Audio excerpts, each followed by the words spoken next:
चंडीगढ़ के प्रशासक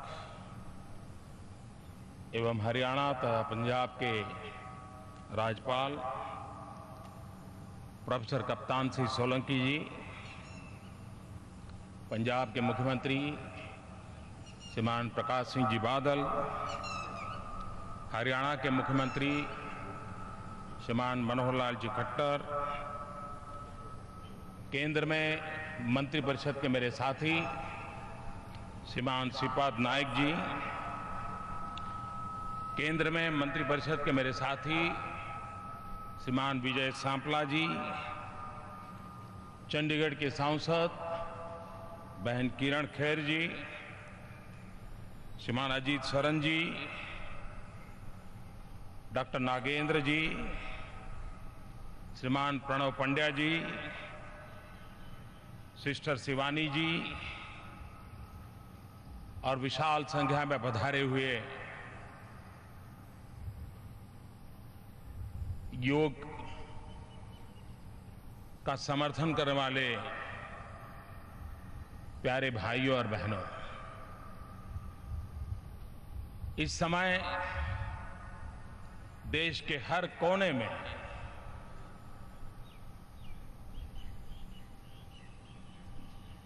इस योग के कार्यक्रम से लोग जुड़े हुए हैं और विश्व के सभी देश अपने अपने समय की सुविधा से इस कार्यक्रम के साथ जुड़े हुए हैं। यूनाइटेड नेशन द्वारा पूरे विश्व में अंतर्राष्ट्रीय योग दिवस मनाया जा रहा है। भारत के अनुरोध पर गत वर्ष इसका प्रारंभ हुआ। 21 जून इसलिए पसंद की गई कि एक प्रकार से विश्व के एक बहुत बड़े हिस्से में आज का दिवस सबसे लंबा दिवस होता है और एक प्रकार से सूर्य से निकट नाते का ये पर्व होता है और उसे ध्यान में रखते हुए 21 जून को अंतर्राष्ट्रीय योगा दिवस के रूप में पसंद किया गया। पूरे विश्व का समर्थन मिला। विकसित देश हो, विकासमान देश हो, समाज के हर तबके का समर्थन मिला। वैसे यूनाइटेड नेशन के द्वारा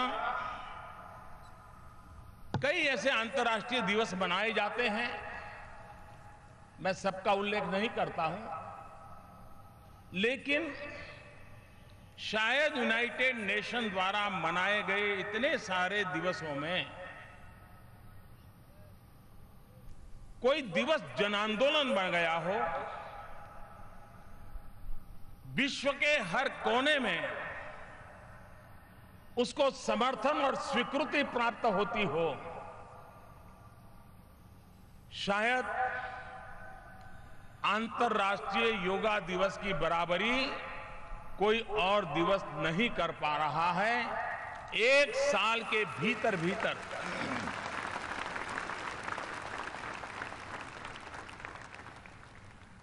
अंतर्राष्ट्रीय अनेक कार्यक्रम होते हैं। यूएन के द्वारा वर्ल्ड कैंसर डे होता है, वर्ल्ड हेल्थ डे होता है, वर्ल्ड मेंटल हेल्थ डे होता है, वर्ल्ड एज डे होता है, अनेक और भी कई हेल्थ को लेकर के भी अनेक दिवस यूएन के द्वारा मनाए जाते हैं। लेकिन यही है जिसका सीधा संबंध हेल्थ के तो साथ है, शारीरिक, मानसिक, सामाजिक तंदुरुस्ती के साथ संबंध है, वो योग आज इतने बड़े पैमाने पर जन सामान्य का आंदोलन बना है। और मैं समझता हूं कि ये हमारे पूर्वजों ने हमें जो विरासत दी है, इस विरासत की ताकत क्या है, इस विरासत की पहचान क्या है, इसका परिचय करवाते हैं। कभी कभी तो मैं कहता हूं, योगासन एक प्रकार से जीवन अनुशासन का भी अधिष्ठान बन जाता है। कभी कभी लोग इसको समझने में उनकी क्षमता की कमी के कारण पूरी तरह समझ नहीं पाते। कभी कभी लोगों को लगता है योगा से क्या मिलेगा, ये पूरा विज्ञान लेने पाने के लिए है ही नहीं। योग क्या मिलेगा इसके लिए नहीं है, योग मैं क्या छोड़ पाऊंगा, मैं क्या दे पाऊंगा, मैं किन किन चीजों से मुक्त हो पाऊंगा, ये मुक्ति का मार्ग है, पाने का मार्ग नहीं है।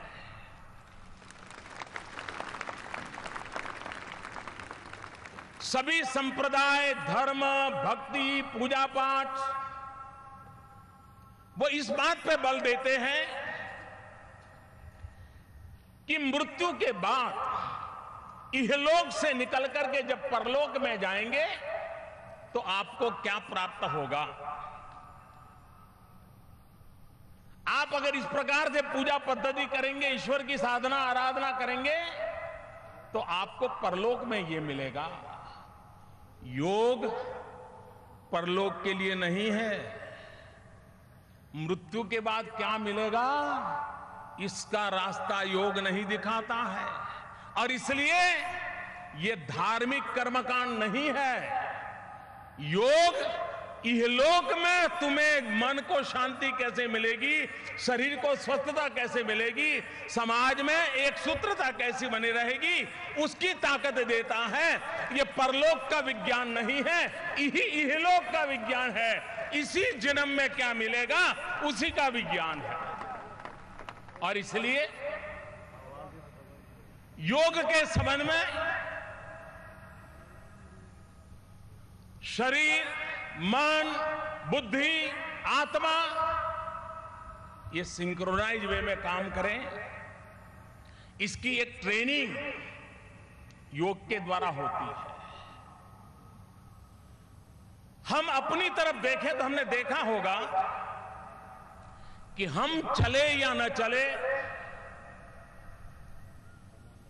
हम स्फूर्तिले हो या आलसी हो, थके हुए हो या ऊर्जावान हो,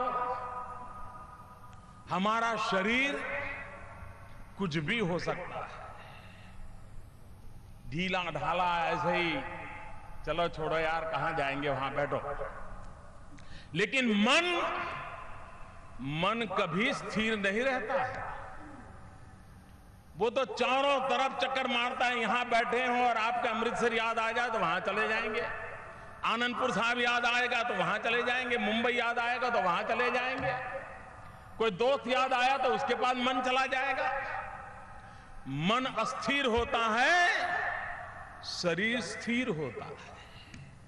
ये योग है जो हमें सिखाता है मन को स्थिर कैसे करना और शरीर को गतिवान कैसे बनाना। यानी हमारी मूलभूत प्रकृति में परिवर्तन लाने का काम योग के द्वारा होता है, जिससे मन की स्थिरता की ट्रेनिंग हो और शरीर को गतिशीलता की ट्रेनिंग मिले। और अगर ये बैलेंस हो जाता है तो जीवन में ईश्वर दत्त जो ये हमारा शरीर है, वो हमारे सभी संकल्पों की पूर्ति के लिए उत्तम माध्यम बन सकता है। और इस अर्थ में योग आस्तिक के लिए भी है, योग नास्तिक के लिए भी है। जीरो बजट से दुनिया में कहीं पर भी हेल्थ इंश्योरेंस नहीं होता है, लेकिन योग ऐसा है जो जीरो बजट से हेल्थ एश्योरेंस देता है। योग को अमीर गरीब का भेद नहीं है, विद्वान अनपढ़ का भेद नहीं है। गरीब से गरीब व्यक्ति भी, अमीर से अमीर व्यक्ति भी योग आसानी से कर सकता है। किसी चीज की जरूरत नहीं है। एक हाथ फहराने के लिए कहीं जगह मिल जाए, वो अपना योग कर सकता है और अपने तन मन को तंदुरुस्त रख सकता है। भारत जैसे गरीब देश, दुनिया के गरीब देश, डेवलपिंग कंट्रीज, उनका हेल्थ का बजट अगर प्रिवेंटिव हेल्थ केयर पर भर दिया जाए तो काफी बचाया भी जा सकता है और सही काम में उपयोग भी लाया जा सकता है। और इसलिए प्रिवेंटिव हेल्थ केयर के जितने उपाय हैं उसमें योग एक सरल, सस्ता और हर किसी को उपलब्ध ऐसा मार्ग है। और इसलिए योग को जीवन से जोड़ना जरूरी है। बहुत लोग होंगे, अगर आज जल्दी उठ गए होंगे तो हो सकता है टीवी पर देखते हो या दिन भर में उनको टीवी पर यह कार्यक्रम देखने का अवसर मिले। मैं विश्व भर के लोगों से प्रार्थना करता हूं, आप खुद के लिए, खुद से जुड़ने के लिए, खुद को जानने के लिए, खुद की क्षमता को बढ़ाने के लिए मैं आपसे आग्रह कर रहा हूं, इंतजार मत कीजिए। इस जीवन में योग को जीवन का हिस्सा बना दीजिए।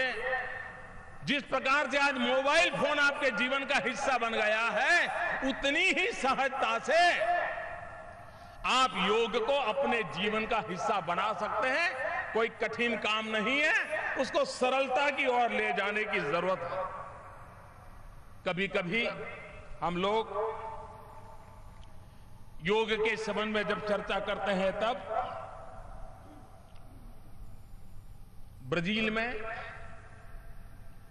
एक धर्ममित्र योगी हो गए।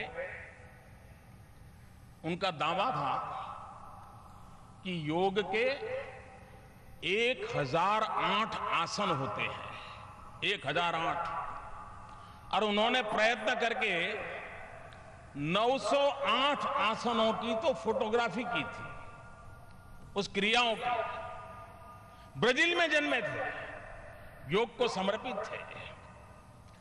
दुनिया के हर भूभाग में आज योग प्रतिष्ठा का विषय बना हुआ है।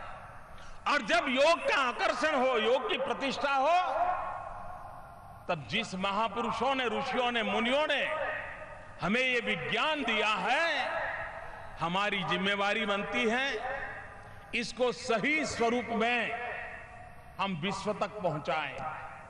हम अपनी कैपेसिटी बिल्डिंग करें। भारत से उत्तम योग टीचर तैयार हो। अभी भारत सरकार ने गुणवत्ता के लिए जो काउंसिल होती है, क्वालिटी काउंसिल, उसने योग की ट्रेनिंग कैसे हो, योग के ट्रेनर कैसे हो, उसकी कुछ नॉर्म्स तय करने की दिशा में काम किया है। भारत सरकार ने WHO के साथ मिलकर के पूरे विश्व में योग के प्रोटोकॉल क्या हो, वैज्ञानिक तरीके क्या हो, उस पर काम प्रारंभ किया है। देश भर में योग को प्रोत्साहन देने के लिए व्यवस्था कैसे हो, विश्व में योग का सही रूप कैसे पहुंचे और उसकी जो शुद्धता है उसको बरकरार रखने की दिशा में क्या काम हो, उस पर काम हो रहा है। नए नए संशोधनों की भी आवश्यकता है। आपने देखा होगा आजकल बड़े बड़े शहरों में जो गायनेकोलॉजिस्ट डॉक्टर होते हैं, वो प्रेग्नेंट विमेन को प्रेगनेंसी के दरमियान योगा के लिए आग्रह करते हैं, योगा ट्रेनर के पास भेजते हैं ताकि प्रसूति काल में उसको सबसे ज्यादा मददरूप होता है योगिक क्रियाएं। कहने का तात्पर्य यह है कि जैसे जैसे समय बीतता है, जैसी आवश्यकता होती है, संशोधन करते हुए उसमें बदलाव लाने के लिए यह आवश्यक होता है।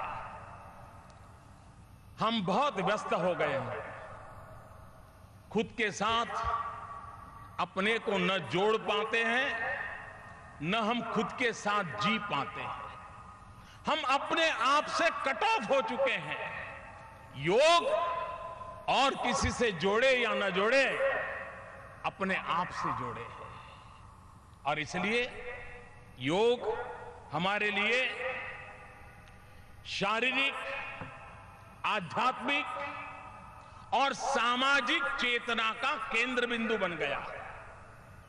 शारीरिक स्वस्थता देता है, आध्यात्मिक अनुभूति के लिए मार्ग बना सकता है और समाज के साथ संतुलित व्यवहार करने की हमें शिक्षा देता है। और इसलिए मैं चाहूंगा कि इस योग को विवादों में डाले बिना जन सामान्य की भलाई के लिए और इहलोक की सेवा के लिए, परलोक की सेवा के लिए नहीं, परलोक के लिए संप्रदाय है, धर्म है, परंपरा है, गुरु महाराज है, बहुत कुछ है। योग इहलोक के लिए क्षमता बढ़ाने के लिए है और इसलिए हम अपने आप को योग से जोड़े। सब लोग अपने आप को योग को समर्पित नहीं कर सकते, लेकिन खुद को जुड़ने के लिए योग से जुड़ना एक उत्तम मार्ग है।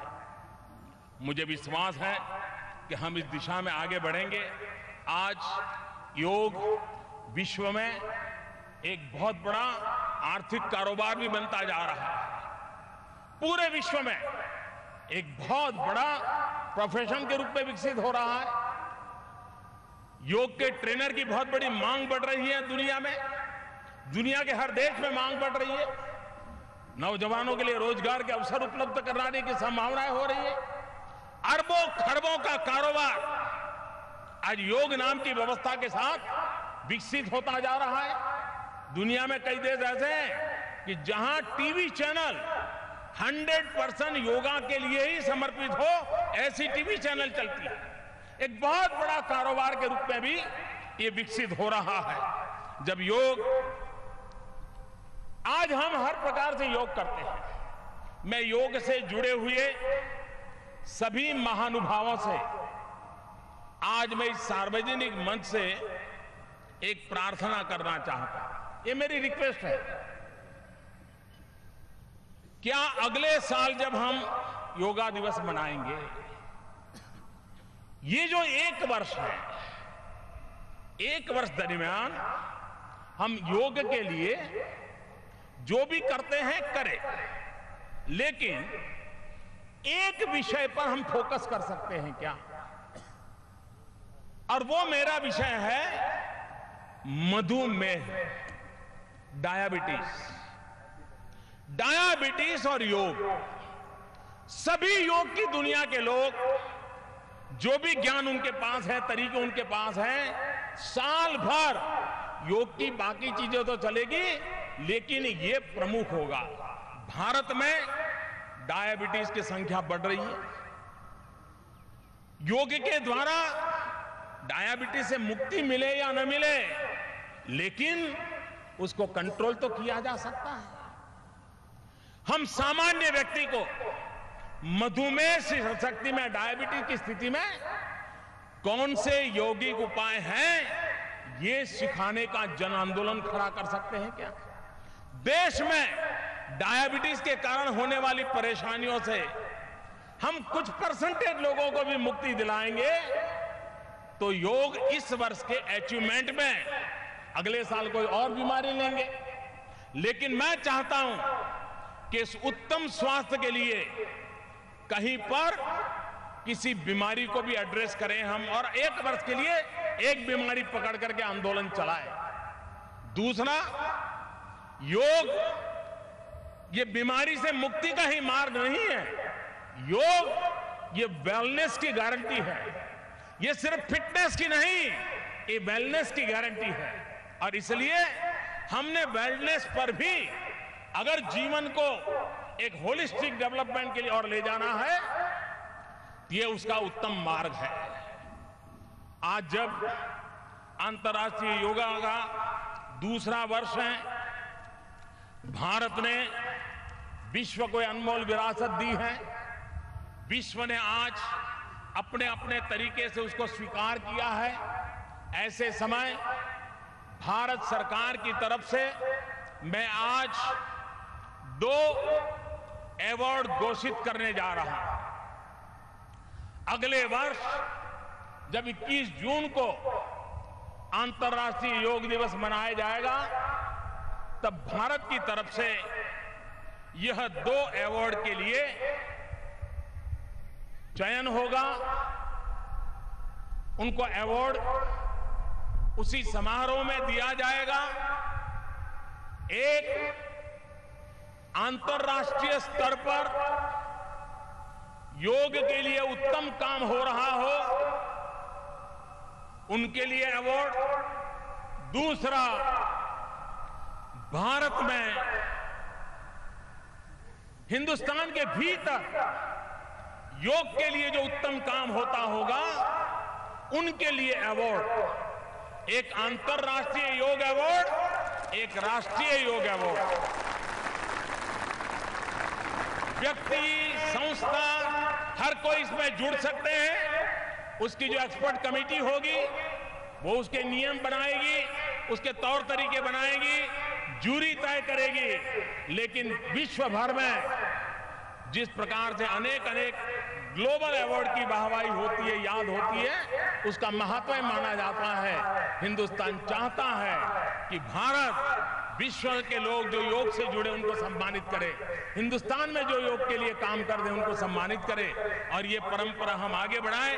धीरे धीरे इसको राज्य और डिस्ट्रिक्ट तक भी हम ले जा सकते हैं, तो उस दिशा में हम काम करने के लिए प्रयास कर रहे हैं। मैं फिर एक बार पूरे विश्व का भारत की इस महान विरासत को सम्मानित करने के लिए, स्वीकार करने के लिए, भारत की इस महान परंपरा के साथ जुड़ने के लिए मैं हृदय से विश्व का आभार व्यक्त करता हूं। मैं यूएन का आभार व्यक्त करता हूं। मैं देशवासियों का आभार व्यक्त करता हूं। मैं योग गुरुओं का आभार व्यक्त करता हूं। मैं योग के साथ समर्पित सभी पीढ़ी के लोगों का आभार व्यक्त करता हूं, जिन्होंने इस परंपरा को बनाए रखा है और आज भी पूर्ण समर्पण भाव से योग की परंपरा को आगे बढ़ा रहे हैं। और जैसे मैंने कहा, 0 बजट वाला हेल्थ एश्योरेंस, इसको हम एक नई ताकत दें, नई ऊर्जा दें, नई प्रेरणा दें। मैं सभी योग से जुड़े हुए आज इस चंडीगढ़ की धरती पर, मैं अभी बादल साहब को पूछ रहा था कि इस परिसर का, इसका इतना